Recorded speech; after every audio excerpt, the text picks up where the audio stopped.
Well, you guys need to be aware that I did pay 20 for the new Emma movie, but it's because it had a bunch of Ren Fair music in it.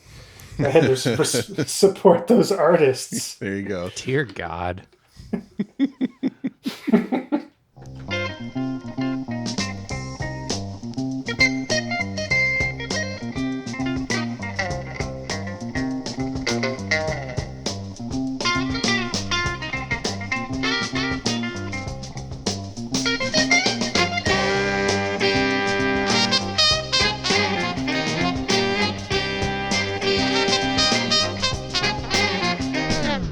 Welcome to I'd Buy That for $1, a podcast about inexpensive, common, and underappreciated records that are waiting to be rediscovered. I'm your host, Sean Hartman, and I'm joined by my regular co-host, Ted Turner, apologist, Jeremy Ruggles. I strongly believe, was he like WGN? What was that guy's thing? I don't remember. I thought you wrote this one. I probably did. It was me. Who is Ted Turner? Ted Turner is like TBS, TNT. He owned the Atlanta Braves. Was married to Jane Fonda. I don't know if all this is still current. I haven't kept up. Well, then my apologies. I mixed this up. We are joined by my regular co-host, Ted Turner apologist, Peter Cook. Man, Turner Broadcasting is just the best. Go Braves. That's the hot take this episode needed. Here is literal truth. Inside the NBA is bringing more fierce political commentary than any news station on the planet right now. Damn. You know what? Okay. Are we both just Ted Turner apologists now? It's infecting the nation. And, of course, we're also joined by professional inspector of birthday balloon helium, Jeremy Ruggles.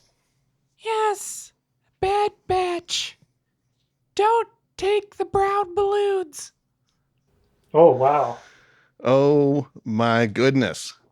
Did you That like was a that? Woodstock reference. Yeah, that was maybe some foreshadowing, boys. Legendary foreshadowing, boys. To what, Jeremy? What record are you going to talk about this week? Oh, yeah. I brought a record. It is my dude, Richie Havens. It is Alarm Clock. And that's the song I'll play first, Alarm Clock. Let's kick it right on off.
Love Black Sabbath, boys. Yeah, that was a great Sabbath classic right there. Yeah, little funky Sabbath for you. This feels like a great time for me to just own up to my ignorance of Richie Havens. Damn, coming clean right out the gate. I'm coming clean right out the gate. I appreciate that. I, for years, until like a couple months ago, had blocked Richie Havens and Richie Valens in my mind as the same person. And when I would hear people mention Richie Havens, I would just thought like, oh, that Buddy Holly sounding guy. I don't like that stuff, and tuned it out. But Richie Havens is not Richie Valens. We are here to tell you. We've got the inside scoop, the deep dive history. Yeah, Richie Havens is actually Black Sabbath. Yep. As you can tell from that song. But he's also so much more, as you'll be able to tell from the different songs we're going to play on this episode. Yeah, that could have been an outtake from Paranoid. Oh, absolutely. Like unplugged. This is 71. Yep. So it's right around that same time. Mm-hmm. Who was influencing who? It's a good question. Let's just say it was Richie Havens doing the influencing. I think we can safely set the record straight there. Yeah. We'll go with that. Yeah, no reason behind it other than it's just probably the truth, so. Richie Havens was taller, so. Okay. He was 6.5 foot tall. Oh, dang. That's pretty tall. Yeah. Yeah. Especially for a folk musician. Yeah. That's all the biographical data I have, so. Got that out of the way. I read 2 sentences of the Wikipedia page, so about another song. I'm just kidding, guys. He was born in Brooklyn in 1941 and started doo-wop groups in his neighborhood at age 16. Then, as one does, he left home at 17 for Greenwich Village. You boys ever heard of that place? I've heard tell of such a place. Yeah, I think folk artists went there a lot. Yeah, he showed up there in 61, right in the thick of the beatnik era and the early folk era when things were really starting to, take off in the folk scene there. That's in New York City, for our listeners. True. That's the cool place in New York. Well, it was the cool place. I don't think it's cool anymore, is it? I think it's just a rich... I have no idea. Ridgewood still rips. Oh yeah, the Ridgewood Rippers represent. That's a shout out right there. Anyways, Richie Havens, to make do in that era, was painting portraits of tourists who'd come to see all the folkies. And he began playing in clubs. And he recorded a couple albums that were out on small labels that are pretty impossible to find from my understanding. But come 1966, he put out his album Mixed Bag. Mm-hmm. I'm sure you guys have seen that one, yeah? Mm-hmm. You see it around. I own a copy. Yeah, that one was with Folkways, but you will most commonly see either that one or Alarm Clock. I feel like are his 2 most common, and non-coincidentally his 2 best-selling. Makes sense. All adds up. Not to just like jump ship on your biographical telling here, but please do. Peter, how long have you been a Richie Havens fan? I think you outrank both of us on Richie Havens cred. Oh, I would say about 8 years now. Okay. Right around the time he passed away, I'd say it was maybe shortly before he passed away that I, in earnest, started checking him out. I've been aware of him for quite some time, mainly because of his notoriety as being the artist that opened Woodstock, but not to jump ahead. Wow, Peter, you just stole the thunder on that one. But Mixed Bag is the one I've listened to the most. Okay. I am, like Jeremy, relatively new into actually being a Richie Havens fan. I've seen his records around a ton. I know at some point early on in record collecting, I listened to 1 or 2 of them and was just not into it. I didn't listen to as much folk or roots-based music at that point, which is probably why it didn't do anything for me. And I just never re-listened to it. And a recent record collection I bought and was sorting through had some Richie Havens, and I just kind of had the thought, I should just put this on, see what I think. And it was amazing. And I actually gave this copy to Jeremy because I knew it would be right up his alley. That's as true. well. In my ripe old age of 33,000 years old, I think I am now. It's Give or take. Yeah, it's pretty rare that I hear something and I'm immediately like, oh, that's good. Like, I feel like more often than not these days, I'm like, yeah, that's pretty good, and then just forget about it. Yeah. So the fact that it just like stuck immediately, it's clearly right up my alley. Yeah, I've gotten pretty good at calling that. Every once in a while, I come across a record and just like, oh, I know exactly the person for this thing. Yep. It found me. True. Oh, well, I guess it's blown now, but the next big story point in Richie Havens' career. Oh, are you going to talk about when he opened Woodstock? Yeah, he opened Woodstock. You don't say. But he wasn't supposed to. No. Right. I've heard that. I've heard that from Peter before. It was supposed to be Tim Hardin. Yep. Do you know the story? Do you want to tell the story, Peter? I want to say that Tim maybe took a bad combination of drugs and freaked out and went and hid, and they didn't have an opener, and Richie Havens was up for the challenge and stepped to the plate and knocked it out of the park. Yeah, there's actually a little more too. Ooh. Tim Hardin freaked out and just kind of ran away. He was in some kind of drugged state. And the next like 3 acts were all trapped like way miles away from Woodstock because the roads were all plugged up and the artists were all in a hotel like 20 miles away. They basically begged Richie to come play because he had the least amount of equipment, and they could pick him and a couple of his band members and their equipment up with a helicopter and fly them back to the stage because it was already like 3 hours past when the festival was supposed to start at this point. And Richie was like, no, I'm not going to do that. And they just begged him, and he was like, all right, I'll do that. So yeah, Richie opened up Woodstock. And didn't he basically he played for so long because the other artists still couldn't get in that he basically ran out of material and improvised his now famous Freedom at the end of the set? Yep.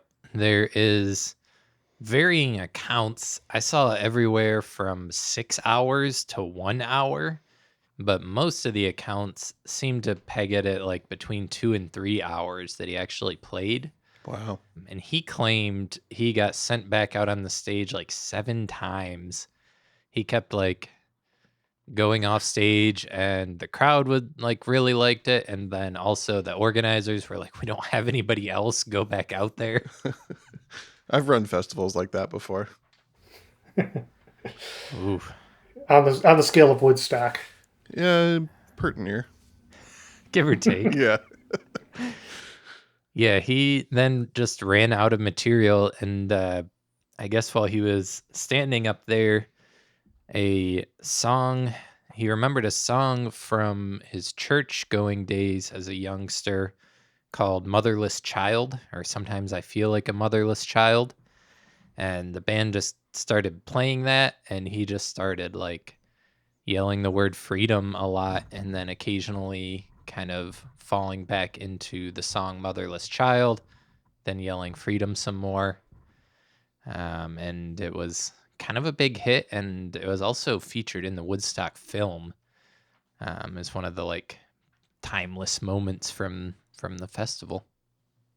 Yeah, it's on the soundtrack as well. And a friend of mine, John Meredith, made a good comment on that. And I think it kind of, for me, is something that applies to a lot of Richie Havens' music. And he said whenever he hears his Woodstock performance of Freedom, he kind of goes out of his mind and feels like he's tripping when he hears that. And I feel that way about a lot of Richie Havens' music. Yeah, it's very, I'm not sure how to put it. Like the production is kind of unusual, but not like novelty, ridiculous, trippy sounding. But it does put you in like a different state of mind. I'm not sure where to put my I thumb would on it. say a lot of his arrangement and choice and direction of the music is unexpected. He's not an artist that you're like, oh, I know where this is going, and then it happens. You're like, what is he doing? Wait, this is a Beatles cover that I didn't even like catch for the first few minutes. All right, now we got to play that. It's been a while. We could play another song. I'd have a song. All right, here's Here Comes the Sun, Richie Havens' interpretation of the Beatles. May or may not be a Beatles song. You'll have to find out.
Darling, it's been a long, long, lonely winter.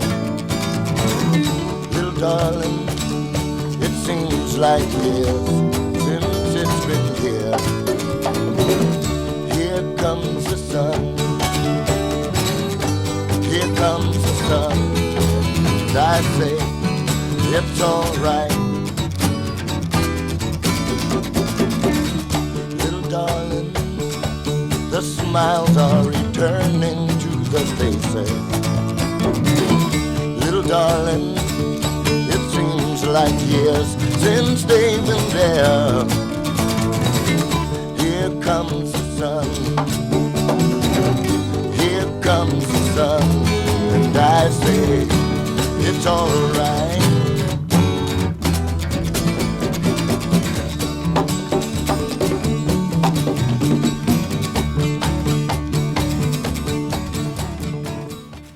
I don't know what you're talking about, Sean. That felt like a carbon copy of the Beatles original.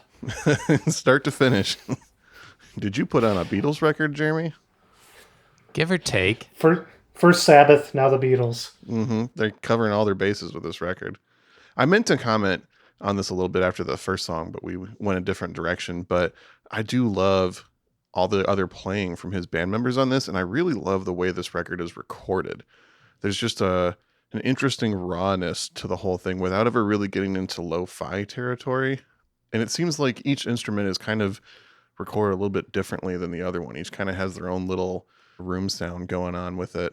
And I like it a lot. I think it's a really interestingly recorded record.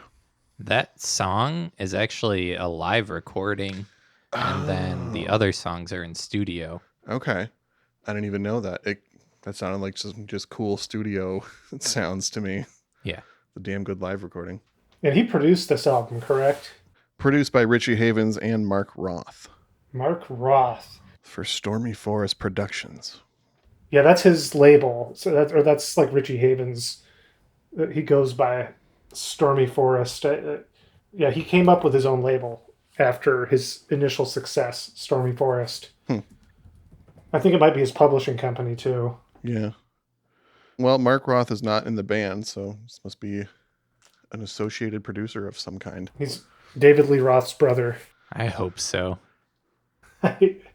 That song, Here Comes the Sun, launched this album into the Billboard Top 40. It was the only album Richie Havens had in the Billboard Top 40 but it really, I felt like, showcases his ability to interpret songs, where there's a lot of covering songs in this era where people are just playing it mostly the same. Hmm. But I feel like he does a great job. He also does a good version of Just Like a Woman, the Bob Dylan song, that feels different. But he has this ability to like take a song and take parts of it that are recognizable, but totally shift it so it feels like a different song to me. Yeah, I agree. That's a really strong point of his. And also, he does such an effortless job of combining his influences on here. You can hear a lot of that gospel influence, and you talked about him kind of half covering a gospel standard at Woodstock. You can hear the psychedelic and heavier influences of the his contemporary bands, Black Sabbath, and all the other more psych oriented bands. There's a little bit of blues going on. You hear elements of jazz and country here and there, and it just all works so perfectly, and he makes it his own. Yeah, it definitely feels, you can feel that like Josh White influence in there too. Mm-hmm. Yeah, you mentioned his Dylan cover, the Just Like a Woman. That was on Mixed Bag, and it blows my mind on that album, the range of artists that he covers, from the Fugs to Gordon Lightfoot to the Beatles to Dylan. Well, if he was listening to the Fugs, then I know. his influences were What? on point. I guess that's New York, right? 60s New York. Yeah, I think we can log that Yeah. as further proof that Black Sabbath was ripping off ripping off Richie Havens. Riching off Rippy Havens. Yeah. Oh my God. Boys, I'm getting ready to move out of state, and I'm tired. Ooh, we didn't tell the listeners that yet, Sean. Yeah, that's true. You just let a little cat out the bag there. 3 weeks from now. Yeah. It won't change a thing here, though. We can podcast from a distance thanks to quarantine. Yeah. We've learned how to do it. True. You guys notice any of the other players on this album? I saw a couple names. One of note is Buzzy Linhart. Yeah, on the vibraphones. Yeah, Interesting. I think on just one track, but it's my favorite track. And I don't know if you're planning on playing Missing Train. I could do that one. I was between that one and Younger Men Grow Older, so I'll do Missing Train. I would love that, but we don't have to do that right now. But yeah, Buzzy, you got some info on Buzz? Oh, I didn't. I mean, he was a quirky New York guy himself that actually is, I would say, very similar to Richie Havens in a lot of ways. I didn't really think about that until I thought about who he was. Yeah, Yeah. a little bit less rootsy and more kind of art. Garagey. Well, garagey at times, but some of his stuff was way more into like art rock, theater inspired territory. But yeah, a similar guy in approach, and just being a very original artist, combining Yeah. a lot of things into something his own. Yeah, I would say they Yeah. share writing like kind of quirky songs, like structurally, I guess. Yeah. Definitely want to cover some Buzzy Linhart next season. Oh, now, yeah, next season. We're telling our listeners even more. You're just dropping little nuggets all over. Sean can't keep a secret. Mm-hmm. Did you notice all the Easter eggs in the new episode of I'd Buy That for $1? Sean Hartman's got a secret. That's for you, Jeremy, because you're the Madonna fan on this podcast. Thank you, Peter. Yeah, Buzzy worked with a lot of artists. I know Buffy St. Marie is one of them, and she's another artist that I'd say is kind of similar to Richie Havens. It looks like Mark Roth, the producer on this, also worked with Buffy St. Marie. Makes sense. All right. You guys notice a little Rick Derringer on there, eh? Yeah, I did. I did notice that name as well. Of the McCoys, Steely Dan, Weird Al, and Todd Rundgren. That totally says everything you need to know about Rick Derringer right there. Yeah. Wait, I did not know that Rick Derringer was in the McCoys, though. Was he like a member That the was whole his. time? Yeah, that was his like original kind of rise to fame. Was the sloop? Yeah, whatever My that Girl song's- Sloopy. Yeah, I like that song, even though I hate like most songs of that era that are kind of goofy like that. For some reason, that one has just always been all right with me. yeah. You're a Rick fan. I guess so. Didn't know until just now. Yeah, didn't know till I was reading up on this that he was a regular in the Andy Warhol like factory scene, Okay. namely because he did a lot of drugs, and that's what those people did. Is that what those people did? I've been wondering all these years. Yeah, there's supposedly art and movies and music coming out of that, but I think they mainly just did drugs. Yeah. Hang on, Sloopy. Sloopy, hang on. Sorry, you got that in my head now. It's so catchy. And the only other name I recognized, but I'm not as smart about music stuff as you guys, but Bill Keith played some of the steel guitar. Do you know either of you who that is? That name sounds super familiar, but please enlighten me. So he played steel guitar in this, but he's most well known as a banjo player and was the banjo player with Bill Monroe. Oh. Hmm. Oh, shit. The OG. Yeah. And there's like I would say like a sub style of banjo called the Keith style that is like similar to Scruggs style, but he had like his own, I guess, kind of dialect of it. That would make sense. Bill Monroe was a highly original musician that kind of played by his own rule book, so to speak. So it makes sense that his band members might develop some unusual styles as well. He only worked with other people named Bill. That was one of the rules. No, Bill's yeah, got to stick together, you know? if it fits the bill. Speaking of unique style, did you guys pick up on Richie's guitar playing? You guys notice the style there? I mean, I just noticed that it sounded raw and like super cool, but I wasn't thinking a lot about how he was creating it. Yeah. Was it the Piedmont tradition? No. His thing was that he would open tune his guitar, which means when you just strum it without touching anything, it makes a chord sound automatically. Mm. So he would open tune his guitar, and then that freed him up to think more rhythmically and less about like where to fret the notes. And he could just like bar the different chords he was going to use and mostly focus on the strumming. So you can hear him do a lot of like pretty interesting rhythms and then also like really fluttery, like fast strumming. Definitely. That's Yeah, very percussive too. yeah. Yeah, Like he would wail on that thing. Yeah, there's a lot of rhythm going on in this record. A lot more rhythm you'd ever expect for who is essentially a folk musician. Yeah. Yeah, not a lot of rhythm coming out of Greenwich Greenwich at the time. Yeah.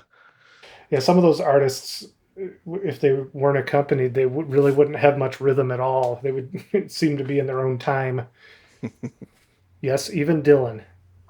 Even Dylan, well, especially Dylan. That dude couldn't even keep rhythm.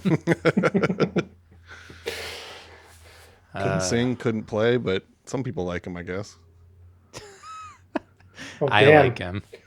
I think all three of us are solid Dylan fans. Yeah. Truth. Just got to set the record straight. There's only one Steely Dan hater, and there's no Dylan haters. No Dylan haters here. Dylan demographic that listens to our show. Yeah, Dylan Lancaster. Cool reference, Peter. Shout out. Shout out Hey, to our but friend that Dylan- no one else knows. I mean, some Hey, people know. no, wait. Dylan Lancaster is probably more famous of a musician than any of us. True. Fair enough. But how many of our listeners know about Dylan Lancaster before this? Well, I listen to the show. All So right. Oh one. my God. Anyways, Richie Havens. Find Dylan Lancaster on like Bandcamp or something, I guess. I don't know. Talk about Oh Richie yeah, Havens. shout out. Richie Havens, he was not quite as radical as some of his cohort, but he was way more consistent than say like Phil Oakes or a lot of those people kind of burned out, it seemed like, and stopped advocating for social causes. And Richie didn't. Richie kept up his whole life. He spent a lot of time and effort on environmental causes. and started the Northwind Undersea Institute in the Bronx, and also the Natural Guard, which was a group designed to promote hands-on activities for kids to teach them about ecology and the environment. That's pretty cool. Yeah. And he kept playing music as well. He toured and made music for 45 years, and then in 2012 stopped touring for health conditions, and then he passed away a couple months after that. So he kept playing pretty much right up till the end. Impressive. Yeah, he performed Bill Clinton's inauguration in 93. Okay. So we got another presidential inauguration performer here True. to add to our list Growing we've list. covered here. The question is, did Bill insist on playing the sax with him during that performance? Oh, Lord. He probably did. If I remember 1993, which I do. I don't, because I was 6. I mean, there's a lot more about Richie Havens. There's a good autobiography if you want to get into... He covers the Greenwich Village scene, growing up in that scene without like a lot of Dylan gossip or like talking about the stars or whatever. Apparently it's more people that nobody's heard of. And Does he talk about Karen Dalton in there? You know, she was part of that, Jeremy. yeah, I don't know if he meant... I didn't actually get through all the autobiography. I just read bits and chunks because I'm a slacker and can barely read. Now, is anybody going to mention how we've mentioned Richie Havens on this show at least one other time? Oh, I don't even remember that. Peter, do you remember? I know that we have. I don't remember the context. Well, Was it Melanie? I think it was Melanie and the Jimmy Spheris episode. Oh, the very first The episode. very first episode. Richie Havens is the one that got Jimmy signed. He introduced him to the label exec. That's right. I recall that now. Yep. Almost a year ago that we talked about that. My, how time flies. My, how time flies. You know, guys, it's kind of feeling like the end of the season right now. Are you guys getting that feeling? It's it certainly feels like the time of the season for ending. Let me play a song just for this moment called End of the Seasons. Very appropriate. Maybe my favorite. This is probably my favorite song on Okay. this album. And then we're going to close with Peter's favorite. And we'll close with Peter's favorite at the end of the show here. Okay. Well, we'll call that Beatles cover my favorite, so all three of us are happy. Yay!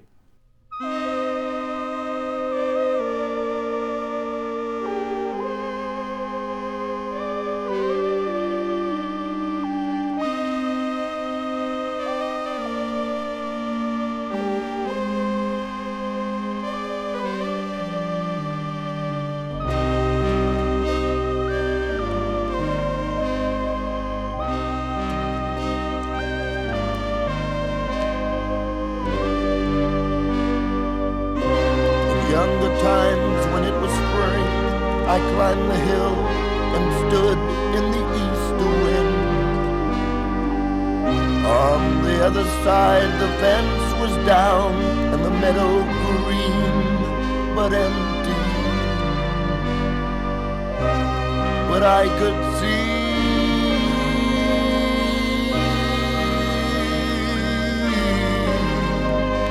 forever. The sky was gold, the ground was hot. In city nights I tossed and turned in the south winds. On the other side the bridge stood watch, guarding the harbor. Still looking for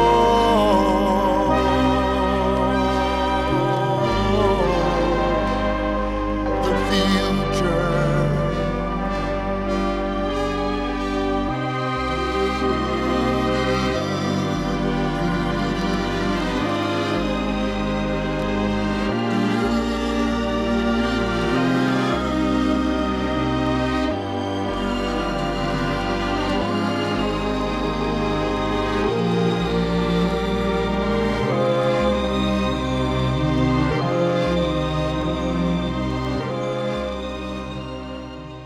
Are we positive he's not collaborating with Tangerine Dream on that track? Because, my God, he really can do everything.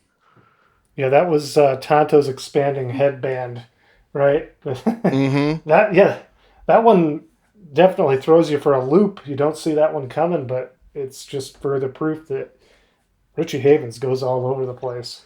It throws you for a loop and yet doesn't seem out of place. Yeah. Yeah, that's kind of, again, like his song for song, you can feel like you're tripping in a whole new way with each direction he takes, but it's still cohesive. Mm-hmm. Yeah, he sticks out a lot of territory in this album. And from my understanding, a lot of his other albums are similarly expansive in their reach. Like I said, I'm only a few months. This is like post-COVID times that I started being into Richie, so I still have a lot of territory to explore too. I think his album Mixed Bag just kind of says it all. The title. Whoa. You know, Never thought of it that way. You're right, man. We're doing a period appropriate commentary here. It's like it's the 60s all over again in the early 70s. But if you think about it, life is kind of a mixed bag, you know? It's like art reflecting life. Whoa. Damn, man. What do you think his album Mixed Bag 2 says then?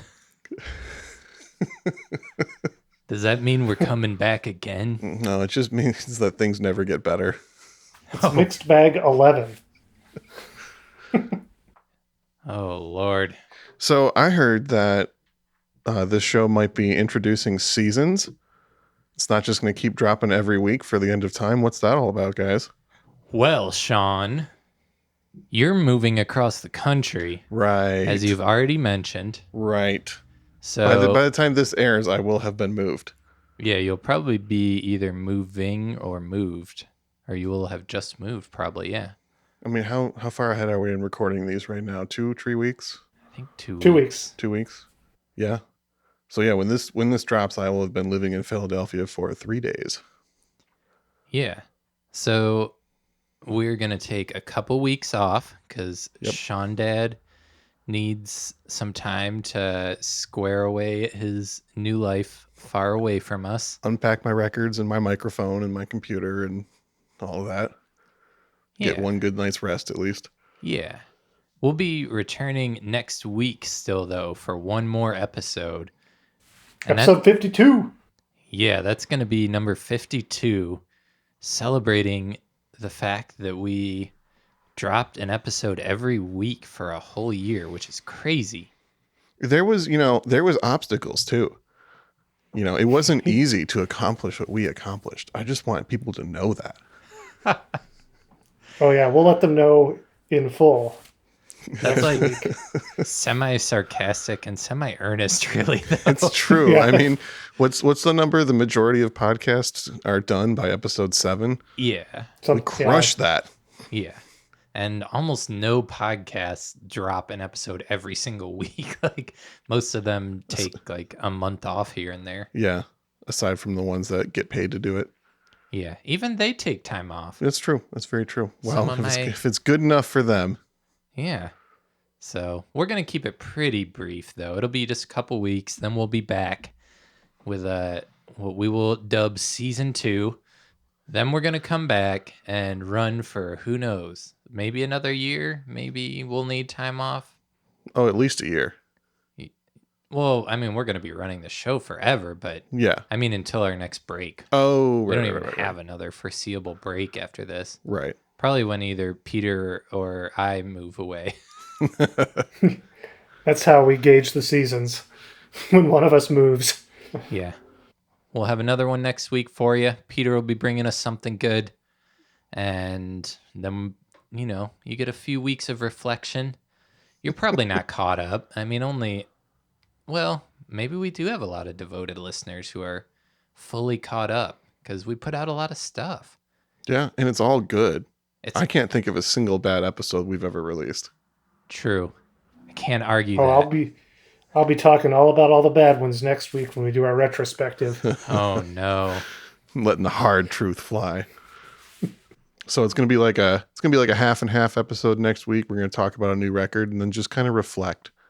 on the year. We are going to look back. The records we've loved, maybe some records we didn't love, the times we've had, et cetera, et cetera. We're going to structure it identically to the final Seinfeld episode is my plan. We're just going to make phone calls to every guest and maybe some of the musicians we've talked about. Yeah, and we're going to be in court for some reason. Yeah. Jimmy Page may or may not be on the next episode. Yeah, it'll probably be like Jimmy Page and the Scientologist suing us. All right, we're ready. We're lawyered up and ready to go. Come at us. Yeah, I mean, that formula worked so well for Seinfeld in their last episode. Yep, legendary final episode. Couldn't have done it any better if we tried. All right, let's wrap it up. Mm-hmm. Thank you for listening to another I'd Buy That for $1. We're going to go out on Waiting for the Train. I think we have a train in Peter's microphone right now, strangely enough. I'm hearing a little train. Yeah. Little train, it's almost gone. Just to reiterate, Richie Havens is not Richie Valens, so next time you see one, grab it up, because it's good stuff. Agreed. My name's Jeremy Ruggles. My name's not Jeremy Ruggles. It's Sean Hartman. And my name is Peter Cook, and the train that was on my end seems to be missing. So this is Richie Havens with Missing Train. Thank you for correcting my wrong song title. Here we What go. did you say? I think I said Waiting for the Train. Oh, okay.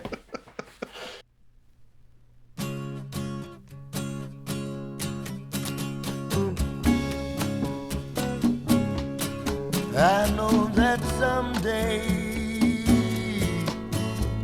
we will meet again, and I know that in some ways it will be the same. I know it will.